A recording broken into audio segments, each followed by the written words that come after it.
यहाँ पर उपस्थित सभी मंचासीन, हमारे सभी डिस्ट्रिक्ट के ऑफिशियल्स,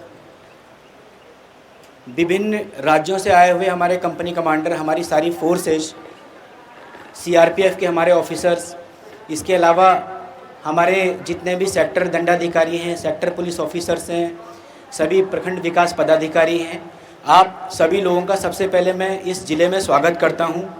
और मुझे पता है बहुत गर्मी है, आप लोगों को बहुत कष्ट हो रहा होगा, लेकिन 1 तारीख के लिए आप लोग को जान करके ये आश्चर्य होगा कि हमारी पूरी टीम, जितना भी हमारा डिस्ट्रिक्ट एडमिनिस्ट्रेशन है, वो पिछले 3 महीने से लगातार एफर्ट कर रहा है, लगातार मेहनत कर रहा है, केवल इसीलिए कि ये हमारा जो 1 तारीख का दिन है, ये 1 तारीख का दिन सफलतापूर्वक हम लोग समावेशी चुनाव करा पाएँ, निष्पक्ष चुनाव करा पाएँ, बिना किसी पूर्वाग्रह के चुनाव संपन्न करवा पाएँ। बस इसी 7 बजे से लेकर के और 5 बजे तक के लिए ही हमारी पूरी ऊर्जा पिछले 3 महीने से, केवल एक आदमी की नहीं, पूरा district administration, top from the district magistrate to हमारा पंचायत ऑफिसर, एक आदमी की ऊर्जा इलेक्शन में लगी हुई है, केवल इसी चीज़ के लिए कि हम लोग बहुत ही अच्छा चुनाव करवा पाएँ, बिना किसी राग रपट के, बिना किसी प्रश्नवाचक चिन्ह के, बिना किसी क्वेश्चन मार्क के। अब आप लोगों का बहुत टाइम मैं नहीं लूँगा, मैं बहुत ही महत्वपूर्ण जो बातें हैं मैं आप लोगों को उन बातों के साथ शेयर करके आप लोगों को यहाँ से विदा कर देंगे। आप लोगों ने सभी लोग सोशल मीडिया देखते होंगे, जितने हमारे ऑफिसर्स आए हैं। कोई मध्य प्रदेश से ऑफिसर है इसमें? एमपी से आप हैं? ठीक है। यूपी से, उत्तर प्रदेश से, महाराष्ट्र से कोई है? पंजाब से कोई है? पंजाब से एक दिख रहे हैं, पंजाब से आप ही हैं ना? आप थोड़ा ध्यान दे दीजिए, इंपॉर्टेंट बातें हैं, ठीक है। 2 मिनट अगर अपना मोबाइल आप बंद कर लेंगे तो जो चीज़ यहाँ आए हुए हैं वो थोड़ा सक्सेसफुल हो जाएगा। आप लोग को मैं दो तीन केस स्टडीज़ बताता हूँ। हमारे यहाँ तो 7वें चरण में चुनाव है, इसलिए हमारे पास सारे स्टेट्स की केस स्टडीज़ है। आप लोगों को केस स्टडी नंबर 1 बताता हूँ मैं, आप लोगों ने सभी ने देखा होगा। ये घटना है मध्य प्रदेश की। क्या घटना है? बहुत छोटी घटना है कि एक 17 साल का बच्चा, जिसकी उम्र लगभग 16-17 साल रही होगी, वो पोलिंग स्टेशन के अंदर प्रवेश करता है। पोलिंग स्टेशन के अंदर प्रवेश करने के बाद वो मोबाइल भी लेके गया हुआ है, और मोबाइल लेने के बाद वो ईवीएम पर अपना वोट डाल रहा है, ऐसे करके अपना वोट डाल रहा है। 1 वोट डाला, चलो कोई बात नहीं, उस बच्चे ने 8 वोट डिलीवर किए। आप लोगों ने किसी ने देखा है वो वीडियो? किसी ने वो वीडियो देखा, हाँ या ना बताइए? जरूर देखा होगा, नहीं देखा तो देख लीजिए। 8 बार उसने वोट डाला, और वोट डालने के बाद वो खबर पूरा सर्कुलेट हुई सोशल मीडिया में। सोशल मीडिया में सर्कुलेट होने के बाद इलेक्शन कमीशन ऑफ इंडिया के पास गई। जितने ऑफिसर्स थे, जितने पीठासीन पदाधिकारी थे, सारे पुलिस ऑफिसर्स, सारे सिक्योरिटी पर्सनल्स सब सस्पेंड हो गए, केवल इतनी छोटी घटना से। एकमात्र घटना थी, उस घटना से उस पोलिंग स्टेशन पर, उस सेक्टर पर और उस जोन में जितने भी ऑफिसर थे सबको निलंबित होना पड़ा। किसी की गलती नहीं, गलती उस बच्चे की, और उस बच्चे की गलती का खामियाजा हमारे लोगों को भुगतना पड़ा, हमारे ऑफिसर्स को भुगतना पड़ा। तो लेकिन इलेक्शन में गलती की कोई गुंजाइश नहीं है। और एक बार अगर आप किसी पर भी अगर ये टैग लग गया कि ये इलेक्शन की ड्यूटी सही से नहीं कर पा रहा है, तो आप फिर आपका पूरे कैरियर पर ही क्वेश्चन मार्क लग जाएगा। ना आपका प्रमोशन होगा, ना आपका कोई वृद्धि होगी। हमेशा आपको इलेक्शन से दूर रखेंगे और उसी रैंक पर रखते चलेंगे। इसीलिए मेरा आप सभी लोगों से रिक्वेस्ट है कि बहुत बेसिक चीज़ें सभी को ध्यान रखनी है। और चुनाव में एक महत्वपूर्ण बात सभी लोग ध्यान दें कि इलेक्शन में ऐसा नहीं है कि ये काम पुलिस ऑफिसर का है, ये काम सेक्टर मजिस्ट्रेट का है, ये काम सेक्टर पुलिस ऑफिसर का है, ये जोनल ऑफिसर का है। ऐसा कुछ नहीं है, सारा कोऑर्डिनेटेड एफर्ट होता है। एक ऑफिसर दूसरे ऑफिसर, तीसरे ऑफिसर के साथ डायरेक्टली और इनडायरेक्टली जुड़ा हुआ है। अब बात करेंगे कि बूथ की सिक्योरिटी किसकी है, तो बूथ की सिक्योरिटी फोर्स की भी है, मजिस्ट्रेट की भी है, पीठासीन पदाधिकारी की भी है। तो इसमें आप बिल्कुल भी ये अपने दिमाग से उतार दीजिए कि ये मेरा काम नहीं है। कोई गड़बड़ी हो जाएगी तो फिर ऐसी स्थिति में सामूहिक जिम्मेदारी यहाँ पर हो जाती है। एक तो ये घटना हुई। दूसरी घटना आपको सुनाते हैं।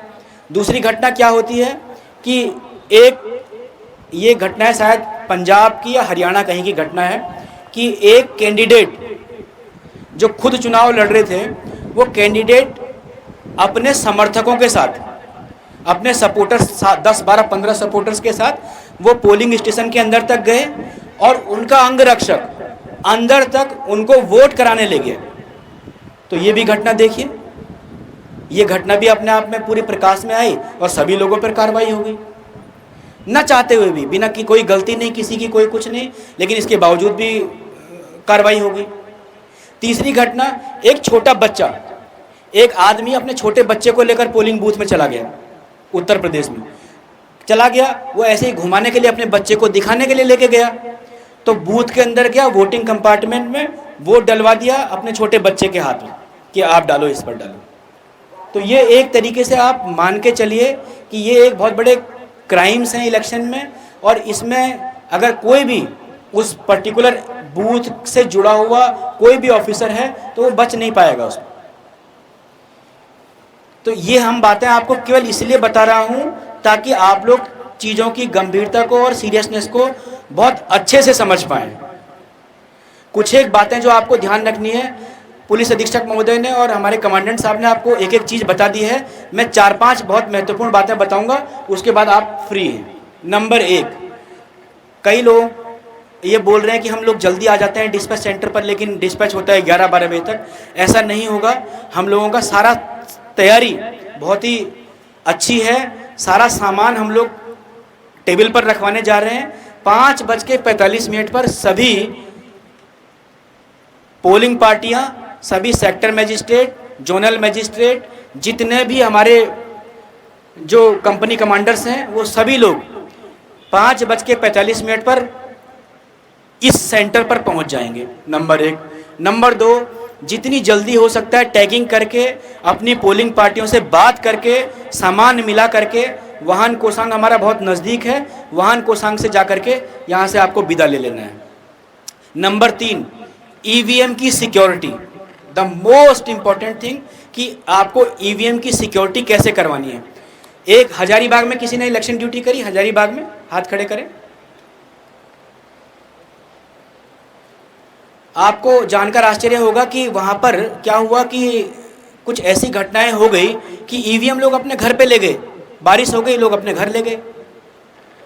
तो ये चीज़, ईवीएम एक लीगल इंस्ट्रूमेंट है, लीगल चीज़ है। एक बार अगर उस पर वोट हो गया तो इसके बाद आप मान करके चलिए कि वो सीधे स्ट्रांग रूम तक आना है।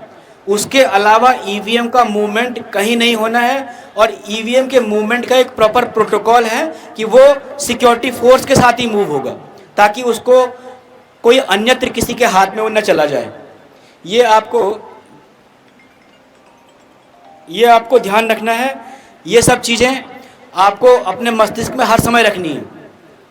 इसके अलावा जब आप बूथ पर पहुंच जाएंगे तो बूथ पर पहुंचने के बाद सारे पुलिस ऑफिसर्स, सारे सेक्टर ऑफिसर्स, जोनल ऑफिसर्स अपने मस्तिष्क में इस बात को रख लीजिए कि किसी भी आदमी को आपने उस पोलिंग स्टेशन के अंदर मोबाइल ले करके नहीं आने देना है।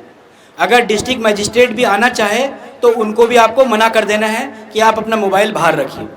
मोबाइल ले जाने की परमिशन केवल और केवल प्रिसाइडिंग ऑफिसर को है, क्योंकि प्रिसाइडिंग ऑफिसर को बहुत सारा रिपोर्ट मोबाइल के माध्यम से देना है। इसके अलावा कोई भी आदमी प्रवेश नहीं करेगा, आपको एकदम प्रवेश निषेध रखना है, चाहे कोई भी डिग्निटरी हो, XYZ।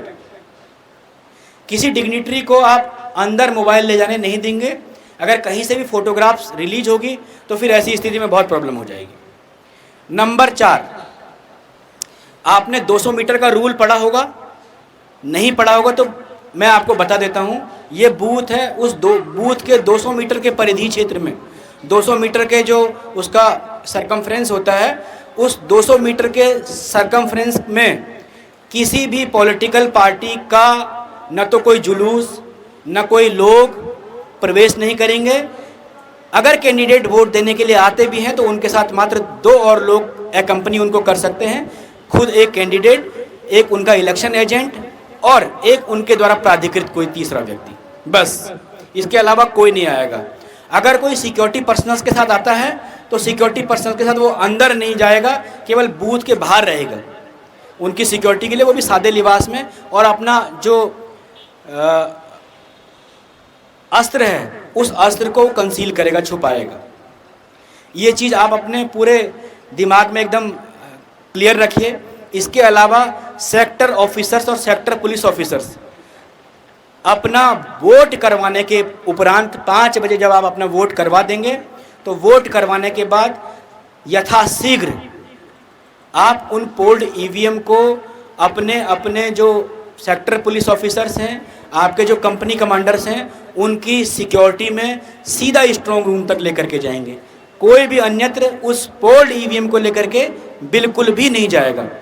एकदम बैठा दीजिए। अभी हम आपको एक 5-7 पॉइंट का एक पेज दे रहे हैं, वो सभी पुलिस ऑफिसर, सभी सेक्टर ऑफिसर ले लीजिए, उसमें सारी इंपॉर्टेंट बातें मैंने लिखवाई हुई है। इसके अलावा 5 बजे तक वोटिंग है। अगर 4:49 पर कोई पोलिंग बूथ के अंदर आता है और 25 लोगों की लाइन लगी हुई है तो आपको उसको अंदर आने देना है, उसको मतदाता पर्ची देनी है, और जब तक वो आदमी पोल नहीं कर देगा, चाहे 8 बज जाए, तब तक आपको पोलिंग करवानी है। ये कुछ बेसिक चीज़ें हैं जो सभी सेक्टर पुलिस ऑफिसर्स को, सभी सेक्टर ऑफिसर्स को और हमारे कंपनी कमांडर्स को ध्यान में रखनी है। किसी भी तरह की कोई गड़बड़ी की गुंजाइश नहीं है। सेक्टर ऑफिसर्स अपने दिमाग में एकदम बैठा लीजिए। आपको नंबर 1 सुबह 5 बजे अपनी पोलिंग पार्टियों से बात करनी है फ़ोन पे। उसके बाद 5:30 बजे तक मॉक पोल करवाना है। फ़ोन करके पूछना है कि मॉक पोल हुआ कि नहीं हुआ। उसके बाद सबको फ़ोन करके ये बोलना है कि मॉक पोल की पर्ची निकल करके वो काले लिफाफे में गई है कि नहीं गई है। कोई भी सेक्टर मजिस्ट्रेट अगर ये करने में विफल रहा तो फिर आपको सेक्टर मजिस्ट्रेट के ऊपर मैं गंभीर कार्रवाई करूँगा। आप लोग एकदम निश्चित समझ लीजिए कि इलेक्शन में अगर हमने किसी पर कार्रवाई कर दी तो आप उसको किसी कोर्ट में भी चैलेंज नहीं कर सकते हो। ये मेरी बात याद रखना हमेशा। इसलिए इलेक्शन में मैं आपको डरा नहीं रहा हूँ, बस आपको मोटिवेट करने की कोशिश कर रहा हूँ कि आप न चाहते हुए भी कई बार गलती कर देते हो। आप लोग नहीं चाहते हैं कि कोई मिस्टेक हो, बट इसके बावजूद भी हम लोग गलती कर देते हैं, हम लोग मिस्टेक कर देते हैं। आप ही लोगों के कंधों पर इस इलेक्शन की जिम्मेदारी है। आप ही लोगों के साथ कंधे से कंधा मिला करके हम लोग इलेक्शन करवा सकते हैं। मेरे अकेले के करने से या पुलिस अधीक्षक के अकेले करने से या हमारी जो टीम है उसके अकेले करने से नहीं होगा। एज लॉन्ग एज एक आदमी बॉटम तक अपनी रिस्पॉन्सिबिलिटी को नहीं समझेगा, तब तक हम लोग इलेक्शन को संपन्न नहीं करवा सकते हैं। मेरी तरफ से आप लोगों को यही सब बातें थी। किसी का कोई क्वेश्चन, कोई क्वेरी, कोई डाउट है तो आप बेहिचक तरीके से अभी पूछ लीजिए। कहीं कोई संदेह की कोई गुंजाइश नहीं होनी चाहिए। कोई बताए, कोई भी व्यक्ति पीछे माइक एक दीजिए, इनको माइक दे दीजिए। कोई डाउट नहीं, कोई संदेह नहीं। बढ़हरवा के जो सेक्टर पुलिस ऑफिसर्स हैं वो अभी अपनी गाड़ी ले लेंगे, अपना मानदेय यहाँ से कलेक्ट करेंगे जो उनका रेन्यूमरेशन है, और उसके बाद आज रात को निकल जाएंगे, अभी निकल जाएंगे यहाँ से बढ़हरवा के लिए। बोलिए जल्दी। सर, हम सेक्टर मजिस्ट्रेट बढ़हरवा का ही बोल रहे हैं। बताइए सर। हम लोग तो ईवीएम तो पाकुड़ में मिलेगा जी। अच्छा सर, यहाँ से अभी गाड़ी लेके हम लोग निकलेंगे जी, और जिसको वायरलेस लगवाना है वायरलेस लगा के निकलेंगे। हम लोग का रेम्युनरेशन कहाँ मिलेगा सर? यही मिलेगा, अभी मिलेगा। ठीक है, थैंक यू। अभी मिलेगा और आप गाड़ी लेकर के निकल जाएंगे।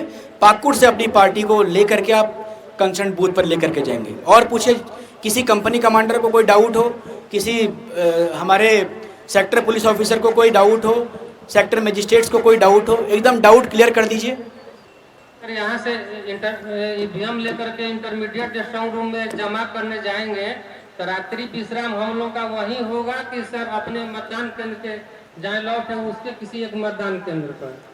ज़्यादा बेहतर होता कि आप इंटरमीडिएट स्ट्रांग रूम में करते, जहाँ आपका ईवीएम रखा हुआ है। जी सर, ज़्यादा बेहतर तो वही है। हमने आपके लिए पूरा इंतज़ाम किए हुए हैं। मेरी तरफ से कोई कमी किसी भी स्तर पर नहीं रही थी। मैंने पूरा प्रयास किया कि आपको सारी सुविधाएं हम प्रोवाइड करवाएं।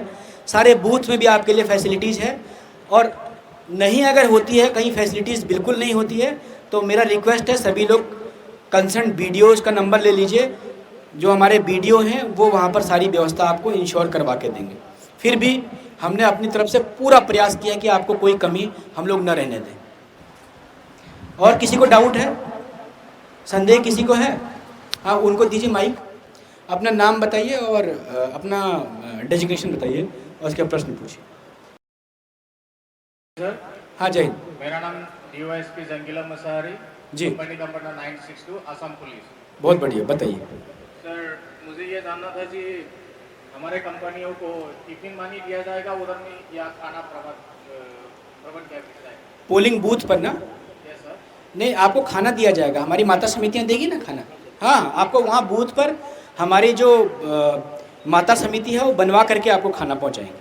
Thank you sir. ठीक है, तो आप सभी लोगों को मेरी बहुत बहुत शुभकामनाएं हैं, और मुझे पूरी उम्मीद है कि आप सभी लोग बहुत अच्छे तरीके से चुनाव संपन्न करवाएंगे। लास्ट लेग है हम लोगों का, लास्ट लेग है, अंतिम चरण है। सफलतापूर्वक यहाँ से चुनाव करवा दीजिए, और आपका भी इससे जो एंडिंग होती है वो हमेशा हैप्पी होनी चाहिए। हैप्पी एंडिंग का कंसेप्ट हमारे जो हमारा दर्शन है, उस दर्शन में हैप्पी एंडिंग का कंसेप्ट है। तो आपसे मेरा रिक्वेस्ट है, कोई कन्फ्यूजन का स्कोप नहीं। सारे गाइडलाइन और सारे जो इंस्ट्रक्शंस है उनका लेटर इन स्पिरिट अगर आप पालन करेंगे तो कहीं कोई दिक्कत आपको नहीं आएगी। ठीक है, धन्यवाद सभी लोगों का, बहुत बहुत धन्यवाद। आप लोग आए, और मुझे पूरी उम्मीद है कि 1 तारीख को हम लोग अच्छे से चुनाव करवा करके फिर हम लोग काउंटिंग की तरफ बढ़ेंगे। Thank you very much.